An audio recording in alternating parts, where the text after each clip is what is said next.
Greetings, people. Greetings. Alito Arcillo. Man, got a question. What's the real purpose of a funeral? I'm curious. Who is the funeral really for?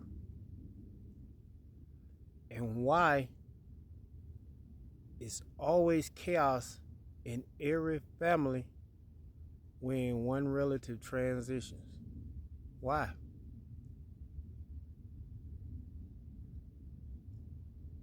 Why do people argue about what's being left behind? Material things. Things that have no value over life. So again, I ask, who is the funeral for? Our ancestors wasn't put in coffins. Our ancestors wasn't wearing black to funerals. Hell, we didn't even call them funerals. We had ceremonies, celebrations. We went in buildings. So who came up with this? We didn't use embalming fluid. Who came up with that? What if funerals and those coffins are the reason why so many spirits are roaming around the earth right now? There are spirits with me right now.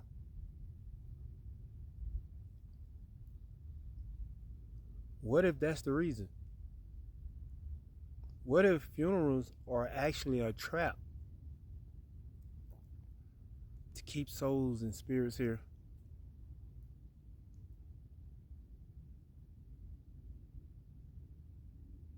Why is it that when you're alive, no one seems to hear your cries, but soon as you transition, they come to cry over you? Why is that?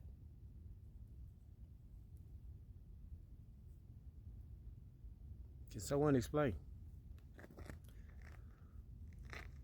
Why? Again, the cars, the suits, the dresses. It's like you go into a play.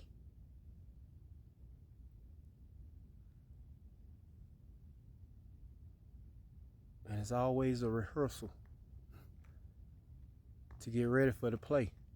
This is what funerals look like to me now.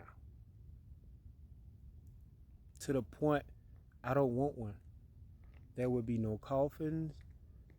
There would be no chapels, no churches, no nothing. We're not doing that. Then y'all have the nerve to tell people to rest in peace. How can you rest in peace when they were stressed before they left here? And a lot of you probably played part in that stress because you were so busy to stressing them out with what's going on in your life that you never found time to ask them what was going on in their life.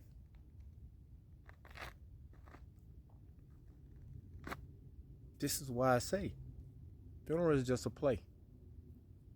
It has no real meaning. It's a spiritual death trap, just like religion. That's why it's tied to religion.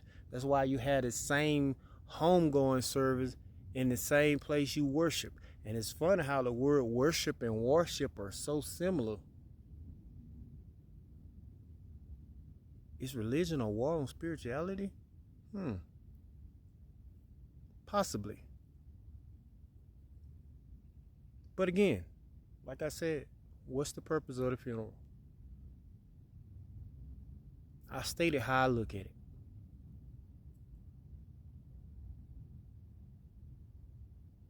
The fact that you say homegoing services, home to where? Where is home? Like y'all saying things and don't have answers for the things you're saying. You just regurgitating indoctrination. I can't even talk today. Regurgitating indoctrination. That's all you're doing. You don't have no evidence, no proof. You're just saying that. They gone home to glory. Where's glory? What is glory? Matter of fact, what does glory mean? I don't really think y'all listen to the things you be repeating to other people. Nobody wants to feel good just for the moment, because that's all it does. You feel good for the moment. That's not freedom. That's still bondage. It's a temporary bandage. Our people don't leave us. We leave them because we think they're dead and gone.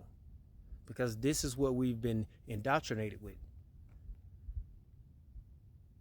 And to add on that indoctrinating, that's what a casket lies place. You seeing your relatives laying up in there. That ain't even your relative, but you seeing that meat suit that they were in laying up in there. Now those are the images that's implanted in your subconscious. And you're gonna keep telling your subconscious, gonna keep telling you over and over, they gone, they gone, they gone. The RIPs, I'm sick of it. Rest in peace. Like, some people have the nerve to rest in peace. Some people want their relatives to come back, but what are you gonna do different? How would it be different if they did come back? You want them to come back to make it about you like it was before they left?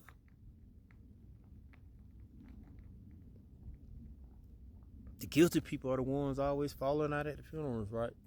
The woulda, shoulda, couldas. Everybody got the same 12 hours in a day, 12 hours of shadow. There's no excuses not to check on nobody. You shouldn't have to wait to a funeral to check up on somebody, to give them their flowers, or to pay your respect, or to show love. Because at that point, it don't even matter to them. They're not receiving it.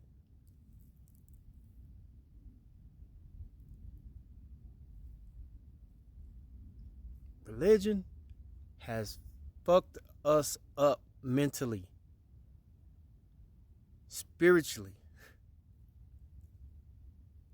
It is prison. It's a mental prison. It's a mental illness.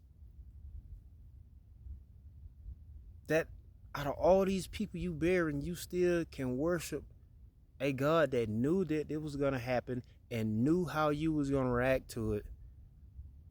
And yet you're begging him for comfort and mercy. Man, y'all done lost y'all damn mind. That ain't no God y'all worship. It's a damn demon. And that demon been my enemy since I was in the 6th grade. And I'm going to stand on business on that. Period. Because ain't nothing loving and good about this God that y'all are serving and worshiping when you look around and look at all the hell going on in the world, the hell going on in your family, the situations you're in, and you keep making excuses for this egotistic, murdering asshole. Man, it's your boy Big Chief. I'm out. Peace.